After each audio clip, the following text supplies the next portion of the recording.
ఊళ్ళో పెళ్లికి కుక్కల హడావిడి. పవన్ కళ్యాణ్ గారు ప్రసంగం చేస్తూ జనసేన ఉద్యమిలో ఊళ్ళో పెళ్లికి కుక్కల హడావిడి అని చెప్పడం అయితే జరిగింది. వాస్తవానికైనా ఊళ్ళో పెళ్లికి కుక్కల హడావిడి అని కూడా అలా, ఊళ్ళో పెళ్లికి అని చెప్పేసి ఎదరగెళ్ళాడు ఆయన. కానీ నిజంగా పవన్ కళ్యాణ్ గారి ప్రసంగానికి ఎల్లో మీడియా హడావిడి ఎక్కువైంది. అర్థమైందా మీకు? ఆయన ఊళ్ళో పెళ్లికి మనం మామూలుగా చెప్తే పవన్ ప్రసంగానికి ఎల్లో మీడియా హడావిడి ఎక్కువైంది. అస్సలు మనం మామూలుగా వాళ్ళ పడ్డ సంతోషం కావచ్చు, వాళ్ళకి కలిగిన ఆనందం కావచ్చు, అయ్యో బాబాయ్ చెలరగిపోయినాయి మొత్తం అన్నీ కలిపి. ఒకదాని మీద పడి ఒకటి అసలు చెలరగిపోయినాయని చెప్పాలా. అసలు ఎంత ఆనందం అనుకున్నారో వాటికి. అదే ఎల్లో మీడియాకి ఎంత ఆనందం వచ్చిందో కూడా నిన్న మన మామూలు ఆనందం కాదు, పట్టపగ్గాలు లేవు వాళ్ళ ఆనందానికి. ఎందుకు చెప్తాను ఈ మాట అంటే కనుక, వాళ్ళు పెట్టిన థంబ్నైల్స్, వాళ్ళు మాట్లాడిన వీడియోలు చూస్తే అస్సలు అబ్బా ఏం ఆనందపడుతున్నారా బాబు, ఏం సంతోషపడుతున్నారా బాబు అనాలి. ఏంటి ఒక్కొక్కడు ఒక రకమైన థంబ్నైల్. అది లెక్క టీవీ5 మూర్తి గారి థంబ్నైల్ ఇది. అది లెక్క అంట పవన్ కళ్యాణ్ గారు మాట్లాడింది, అది లెక్క. ఇప్పుడు సరిపోయింది, బాగా మాట్లాడాడు ఆయన అన్నట్టుగా అది లెక్క అని ఒక థంబ్నైల్ పెట్టి ఆయన ఒక వీడియో చేశాడు. నేను అన్నీ వినిపిస్తానండి, కొంచెం లెంత్ అవుతుందేమో అని అనిపిస్తుంది వీడియో. మీరేం కంగారు పడద్దు, వీడియో ఎండ వరకు చూడండి, చాలా ఇంట్రెస్టింగ్ ఉండబోతుంది. నిజమేంటో చెప్పబోతున్నాం మనం. అసలు నిజమేంటి, వాస్తవం ఏంటి, పవన్ కళ్యాణ్ గారు మాట్లాడిన మాటల్లో వాస్తవాలు ఉన్నాయా అనే దాని మీద మనం మాట్లాడబోతాం. కొంచెం ఓపిక చేసుకుని వీడియో ఎండ వరకు చూడండి. ఫస్ట్ అయితే కనుక రాష్ట్ర ప్రజలందరికీ తెలియాలండి ఈ నిజాలు ఏంటనేది. మీ బాధ్యతగా లైక్ చేయండి. లైక్ చేస్తే ఎక్కువ మందికి ఇన్ఫర్మేషన్ షేర్ అవుతుంది. కొత్తగా మన ఛానల్ చూస్తే పక్కాగా సబ్స్క్రైబ్ చేయండి. మీ అమూల్యమైన అభిప్రాయం ఏదైతే ఉందో ఈ వీడియో మీద ఖచ్చితంగా కామెంట్ చేయండి. మీరేమనుకుంటున్నారో ప్రజలకు కూడా తెలియాలిగా. కాబట్టి నిన్న పవన్ కళ్యాణ్ గారు ప్రసంగం చేశారు, అదే ఆయన స్పీచ్ ఇచ్చారు. ఆయన స్పీచ్కి ఫిదా అయిపోయింది మొత్తం ఎల్లో మీడియా అంతా కూడా. నిజంగానే ఎందుకంత ఆనందం? సింపుల్, వైఎస్ఆర్సీపీని టార్గెట్ చేసి కొన్ని మాటలు మాట్లాడాడు ఆయన. దాని గురించి వీళ్ళకి పట్టపగ్గాలేని ఆనందం, మన మామూలు ఆనందం కాదు. ఒక్కసారి ఏబిఎన్ తమ్ముని చూస్తే కనుక విజయ్ గారు జగన్ గారు పక్కన కూర్చున్నారు.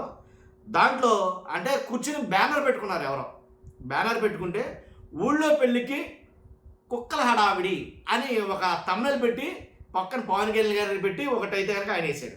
ఊళ్ళో పెళ్ళికి హడావిడి అని, కుక్కలు అనలేదు, ఊళ్ళో పెళ్ళికి హడావిడి అని తమ్ముళ్ళు పెట్టాడు ఆయన, ఏబిఎన్ వాళ్ళు.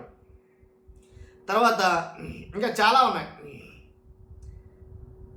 గ్యాప్ తర్వాత వచ్చాడు, గట్టిగా వాయించేశాడు పవన్ కళ్యాణ్ గారంట. గ్యాప్ తర్వాత వచ్చాడంట, గట్టిగా వాయించేశాడంట వైసీపీని. జగన్ గారు అలాగే రోజు గారు ఫోటో వేశారు అక్కడ. స్పీచ్తో దద్దరిల్లిపోయింది. వైసీపీ అధికారంలోకి వస్తే ఎవరిని బతకనివ్వరు. ఏబిఎన్ ఛానల్ వాళ్ళు తమ్మనేది ఇది, అర్థమైందా?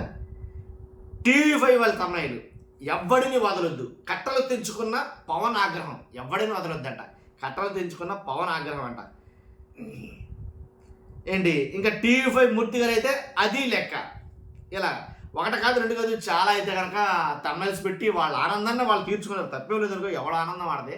కాబట్టి ఇక్కడ నేను చెప్పాలనుకుంది ఏంటంటే, మరి ముఖ్యంగా అంటే ఊళ్ళో పెళ్ళికి కుక్కల హడావిడి అనే దాని గురించి మాట్లాడాల్సి వస్తే, ఒలింపిక్లో మన స్టేటు అంటే మన రాష్ట్రానికి సంబంధించిన అమ్మాయో లేదా మన రాష్ట్రానికి సంబంధించిన అబ్బాయో గోల్డ్ మెడల్ తెచ్చాడు అనుకోండి, ఒలింపిక్ మెడల్ తెచ్చాడు అనుకోండి, తను మన రాష్ట్రం కాదు కాబట్టి మనం సైలెంట్గా ఉండాలి, మనకు సంబంధం లేదు అని ఊరుకుంటామా? ఇప్పుడు గోల్డ్ మెడల్ తెచ్చిన వాళ్ళు ఏ తమిళనాడో లేకపోతే కేరళనో లేకపోతే వేరే రాష్ట్రాలు అనుకో, అబ్బాబ్బే మనం మాత్రం ఎట్టి పరిస్థితుల్లో ఆనందపడకూడదు, మనం మాత్రం సంతోషపడకూడదు, అయితే మనకు సంబంధం లేదు, మన రాష్ట్రం కాదు అని ఊరుకుంటామా? అదే ఆనందాన్ని వ్యక్తపరిచారు వీళ్ళు, వైఎస్ఆర్సీపీ వాళ్ళు అదే ఆనందాన్ని వ్యక్తపరిచారు. అబ్బా శబాషరా, పార్టీ పెట్టి 2 సంవత్సరాలు కూడా కాలేదు, పట్టుమని పార్టీ పెట్టి 2 సంవత్సరాలు కూడా పూర్తి కాకుండానే సీఎం సీట్లో కూర్చున్నాడే ఒక సినిమా యాక్టర్గా వచ్చి అని అంటలో తప్పే ఉంది ఇంట్లో. పైగా మన రాష్ట్రంలో కూడా ఒక సినిమా యాక్టర్ ఉన్నాడు అని అనుకున్నారు వాళ్ళు. అని అనుకుని ఏపీలో ఉన్న సినిమా హీరోని చూసి మీరెందుకు ఇలా కాలైపోయారు ఈయన ఎందుకు ఇలా సీఎం అవ్వలేకపోయాడు, ఈయన ఎందుకు ఎప్పుడు ఎవరో ఒకళ్ళ పంచనే ఉన్నాడు కానీ ఒంటరిగా ఉండలేకపోయాడు అనేది కనుక ఆలోచించరా, మాట్లాడుకోరా. సో అలాగే మాట్లాడుకున్నారంతే. ఆయన గెలిచిన గెలుపుని వీళ్ళు కూడా దానికి అభినందనలు తెలియజేశారు. బాగా గెలిచావు, బాగా గోల్డ్ మెడల్ తెచ్చావు, ఏంటి నీకు విషెస్ చెప్తున్నాం, నీకు శుభాకాంక్షలు, మన దేశం తరపున నువ్వు గోల్డ్ మెడల్ తెచ్చావు అని ఎలాగైతే అభినందిస్తామో అలాగే నువ్వు అసలు నిలబడిన 2 సంవత్సరాల్లోనే ఫస్ట్ టైం నిలబడ్డావు, పార్టీ నుంచోబెట్టావు, 1, 2 కాదు 107 సీట్లు సాధించావు, ముఖ్యమంత్రి అయ్యావు అని అభినందనలు చెప్తారు. సహజం ఇది. ఇప్పుడు చంద్రబాబు నాయుడు గారు అభినందనలు తెలపలేదా, పవన్ కళ్యాణ్ గారు తెలపలేదా, జగన్ గారు ఫోన్ చేసి మరీ చెప్పలేదా శుభాకాంక్షలు? తప్పే ఉంది. ఇంట్లో కొంచెం సన్నిహిత సంబంధాలు ఎక్కువ ఉంటే ఇంకొంచెం ఎక్కువగా ఆనందపడతారు. ఎక్కడో పరాయి రాష్ట్రం కాదు కదండి, పక్కనున్న రాష్ట్రమే కదండి, కాబట్టి సంతోషపడ్డారు. దాన్ని మనం వక్ర భాష్యం తీసుకుంటే మనం ఏం చేయలేం. ఊళ్ళో పెళ్ళికి కుక్కల హడావిడి అంటే ఇప్పుడు మీరు చేసిన ప్రసంగానికి వీళ్ళు చేస్తుంది ఏంటి? పవన్ కళ్యాణ్ గారు చేసిన ప్రసంగం స్పీచ్కి వీళ్ళ హడావిడి ఏంటి? దీన్ని ఏమంటారు మరి? దీన్ని ఏమనొచ్చు నాకు అర్థం కాల. కాబట్టి ఒక్కసారి అంటే నన్ను అడిగితే కనుక పవన్ కళ్యాణ్ గారు మాట్లాడిన మాటలో కూడా కొన్ని మాటలు ఉన్నాయి. ఒకసారి నేను చెప్తాను. ఒకసారి ఎలా అంటే పవన్ కళ్యాణ్ గారు ఇంకొకసారి కనుక వైసీపీ ప్రభుత్వం వస్తే ఈసారి ఎవరిని బతికినివ్వరు. ఆ స్టేట్మెంట్ ఏంటో నాకు అర్థం కాల. ఈసారి వైసీపీ ప్రభుత్వం వస్తే ఎవరిని బతకనివ్వరు. అంతకుముందు ఎవరిని చంపేశారు? ఎవరిని బతకనివ్వకపోవడానికి ఎంతమంది ఆడపిల్లలను బయటికి లాగేశారు? వైఎస్ఆర్సీపీ వాళ్ళు ఎంతమంది ఆడపిల్లలను బయటికి లాగేశారు? ఉన్న మాటలు మాట్లాడుకోవాలి కదా, లేని మాటలు ఎందుకండి? అసలు ఆ మాటగా అసలు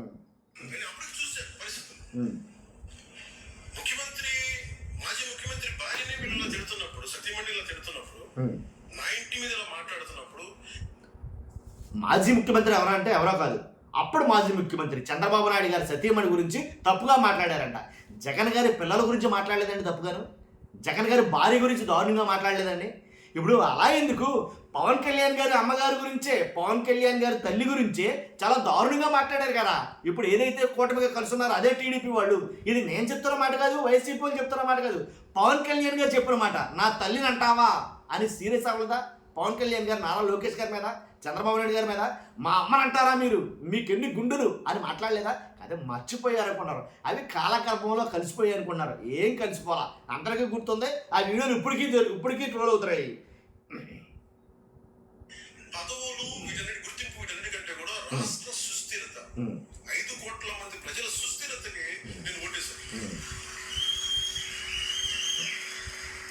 ఆ నిర్ణయం తీసుకున్నప్పుడు చాలా మంది తెలుగుదేశం నాయకులు దాన్ని, ఆయన జైల్లో ఉన్నప్పుడు నా దగ్గరికి వచ్చారు చాలా మంది. అన్న మాకు మనం నాయకుడికి చెప్పన్నాం, ప్రధానమంత్రి గారు చెప్పన్నాం, అందరూ కృషి చేశాం, తెలుగుదేశం పార్టీ నాయకులు కృషి చేసాం, అందరూ కృషి చేశాం, బయటకు వచ్చాం, కనీవిని ఎరిగిన మెజారిటీతో ప్రభుత్వం వచ్చింది.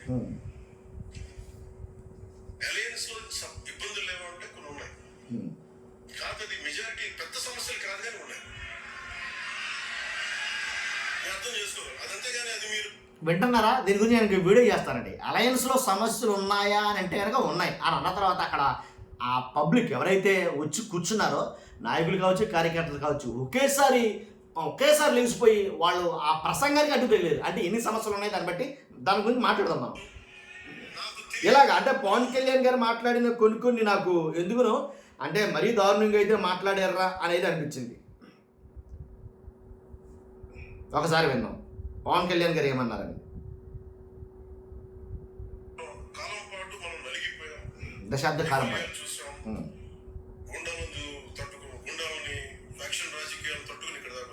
గోండాలను కూడా తట్టుకున్నారంట.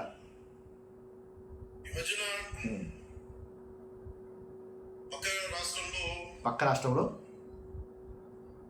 అక్కడ ఒక పార్టీ పెట్టి విజయం సాధించి ముఖ్యమంత్రి అవ్వగానే మన ఆంధ్రప్రదేశ్ లో చాలా మంది మీరు కూడా అలా చేస్తుండాల్సిందని చెప్పి నాకు తెగ మెసేజ్ పంపిస్తా ఉన్నారు. ఊళ్ళో పెళ్లికి ఏదో మీకు మెసేజ్లు పంపింది వైసీపీ వాళ్ళు కాదు, మీ పార్టీ వాళ్ళకే.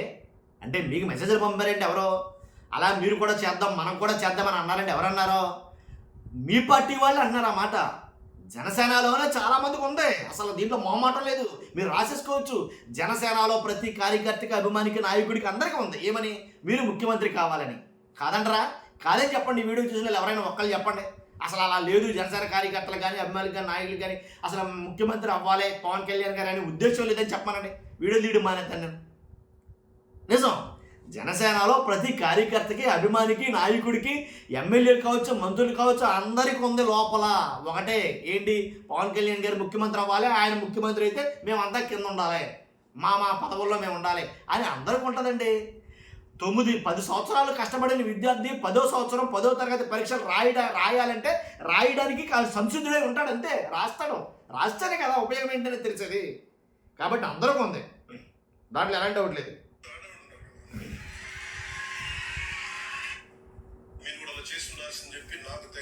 మెసేజ్లు పెట్టారు.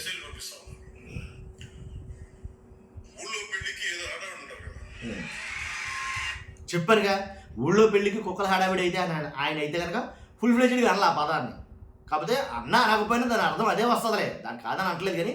కానీ దాన్ని కొంచెం మార్చాడు తర్వాత. ఏమని? ఊళ్ళో పెళ్ళి అవుతూ ఉంటే పిల్లలందరూ, చిన్న పిల్లలు వస్తారు కదా, చిన్న పిల్లలందరూ అటు ఇటు పరిగెడతారు. అలా సంబంధం లేకపోయినా అటు ఆ ఇంటికి వెళ్తారు, వస్తారు, అటు పరిగెడతారు, ఇటు పరిగెడతారు, పిల్లలు సరదా పడతారు. ఆ రకంగా మార్చి చెప్పాడు ఆయన.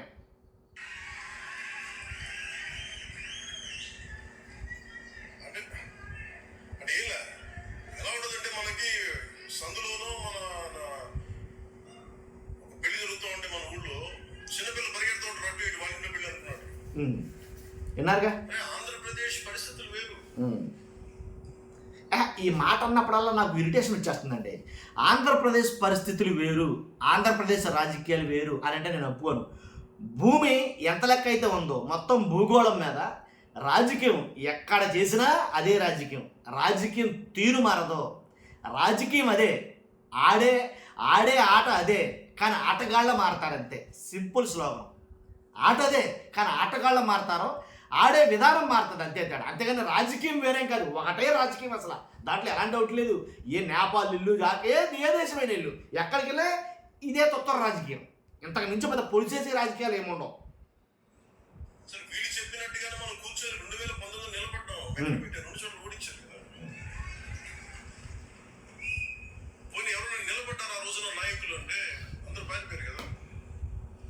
ఓడించాడు అనేది గుర్తుపెట్టుకున్నారు పవన్ కళ్యాణ్ గారు. అందు గురించి సంతోషం. ఎందుకంటే ప్రతి నాయకుడు గుర్తుంచుకోవాల్సిన మాట అది.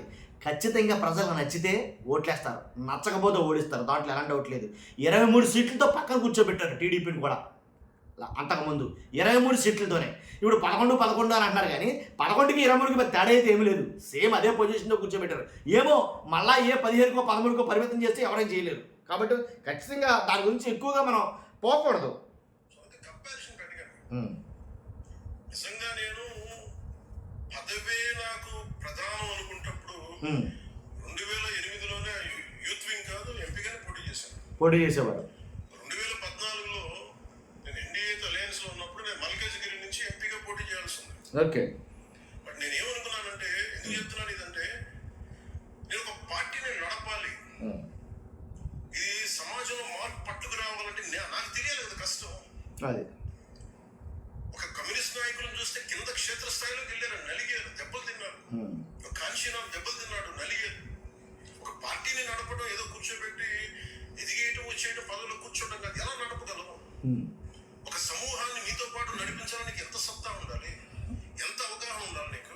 ఇందుకే కంపేర్ చేశారు. ఓ సమూహం నడపాలంటే ఎంత సత్తా ఉండాలి, ఎంత ఇది ఉండాలి నీకు, ఎంత అది ఉండాలి నీకు అని మాట్లాడుతున్న పవన్ కళ్యాణ్ గారు ఒక సమూహాన్ని, మీకన్నా డబల్ త్రిబుల్ సమూహాన్ని విజయ్ నడిపించాడు అక్కడ. ఇదే కంపేర్ చేస్తున్నారు. కంపేర్ చేస్తే చాలామందికి నచ్చటంలా. ఇంతకన్నా 2-3 రెట్లు ఎక్కువ సమూహాన్ని నడిపించాడు విజయ్. సింగిల్ టైంలో, సింగిల్ టేక్లో సీఎం అయి కూర్చున్నాడు. అది వాళ్ళు అడుగుతుంది.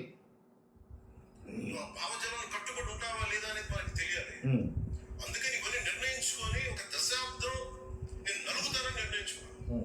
అది 2007 నుంచి మొదలుపెట్టిన నలుగుదామని నిర్ణయించుకుని, నేను నలుగుదాము అని నిర్ణయించుకుని పవన్ కళ్యాణ్ గారు ఏ పార్టీలోనూ నేను నిలబడకుండా సేవ చేశారు. అంతే. 2014-18 దాకా నలుగుతూనే ఉన్నారు. అవును. తర్వాత 2019 చేశారు. ఎంత గెలుస్తానో తెలియదు, ఓడిపోతానో తెలియదు. బట్ అసలు ఐ వాంట్ టు ఎక్స్పెరిమెంట్. ప్రయోగం చేశారట. దెబ్బ తినకుండా ఏది రాదు. అదే 2024కి దాని గురించి మళ్ళీ వివరిస్తాను.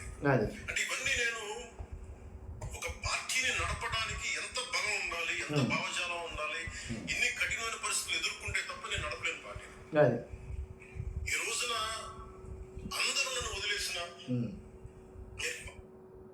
అదండి విషయం అయితే అర్థమైంది కదా మీకు. కాబట్టి పవన్ కళ్యాణ్ గారు మెయిన్ ఏంటంటే ఆయనకి నన్ను పోల్చొద్దు అని చెప్పారు. దాని మీద ఒక్కసారి ఏంటంటే మన మూర్తి గారు కూడా చాలా అసలు కొన్ని వ్యాఖ్యలు చేశారు. ఆయన వ్యాఖ్యలు వినాలి మనం. మూర్తి గారి వ్యాఖ్యలు కూడా ఏం చెప్తారంటే కనుక నిజంగా వీళ్ళు అంతా సంబరపడిపోయి చక్కలు గుద్దేసుకున్నారండి. నేను అంతా కూడా అసలు మామూలు గుద్దుకోవాలా. ఎలా అంటే ఇక అయ్యో బాబు నిజంగా బూస్ట్ అనమాట వీళ్ళకి. జనసేన అధినేత ఆంధ్రప్రదేశ్ ఉప ముఖ్యమంత్రి పవన్ కళ్యాణ్ చూసారా వాయిస్లు ఎంత బేసు జోషు. మూర్తి గారు ఒకసారి వినండి. ఈరోజు పరోక్షంగా వైసీపీకి ఇచ్చి పడేశారు. పరోక్షంగా వైసీపీకి ఇచ్చి పడేశారు. తమిళనాడులో విజయ్ పార్టీ సింగిల్ లార్జెస్ట్ పార్టీగా సీట్లు సాధించిన రోజు నుంచి మొదలుపెట్టింది వైసీపీ.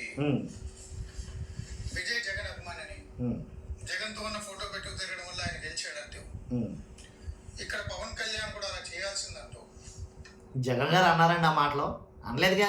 అభిమానులు 1,00,000 అనుకుంటారు వాస్తవంగా అయితే కనుక. అభిమానులు ఏంటి ట్రంప్ గెలిచింది కూడా మా జగన్ వల్లే అనుకుంటారు. అనుకుంటే వాళ్ళు అన్నంత మాత్రాన మీకెందుకు అంత బాధ నాకు అర్థం కాల. వైసీపీలో మాజీ మంత్రులుగా ఉన్న వాళ్ళు కూడా ప్రచారాలు మొదలుపెట్టారు.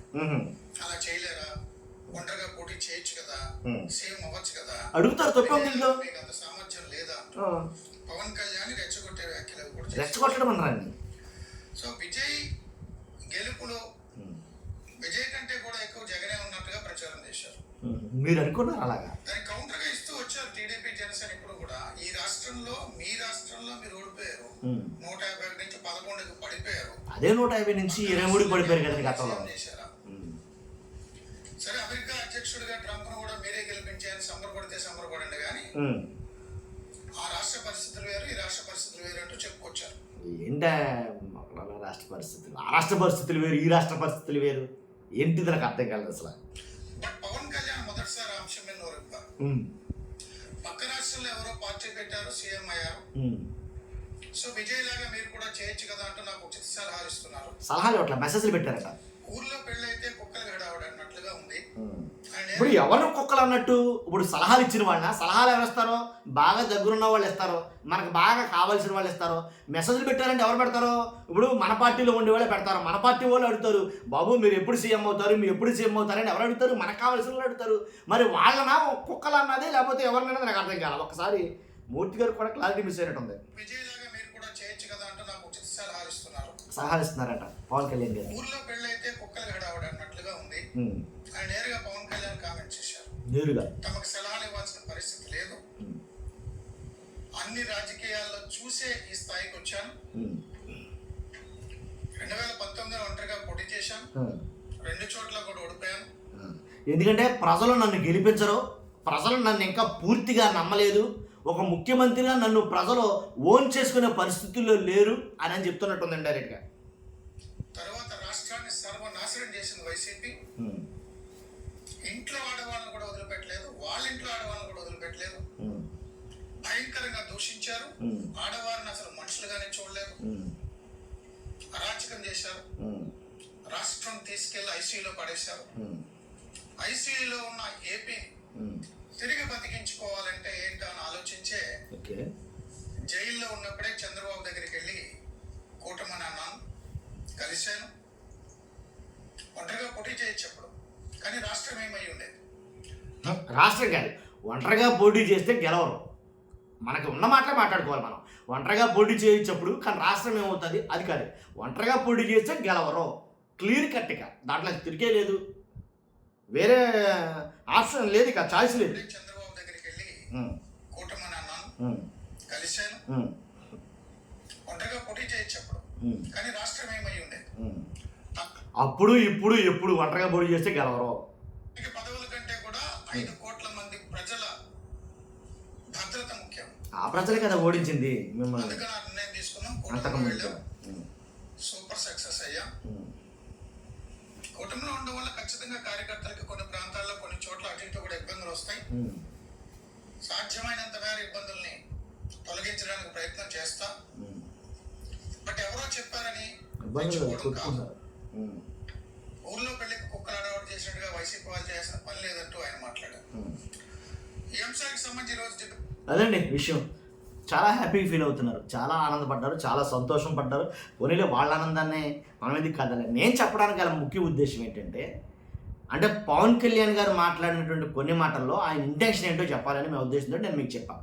నా అభిప్రాయం ఏంటో మీకు అర్థమైనట్టుంది పూర్తిగా. మీ అభిప్రాయం ఏంటో తెలియాలంటే ఖచ్చితంగా కామెంట్ చేయండి. ఫస్ట్ అయితే లైక్ చేయండి. కొత్తగా మన ఛానల్ చూస్తే పక్కాగా సబ్స్క్రైబ్ చేయండి. Thank you very much.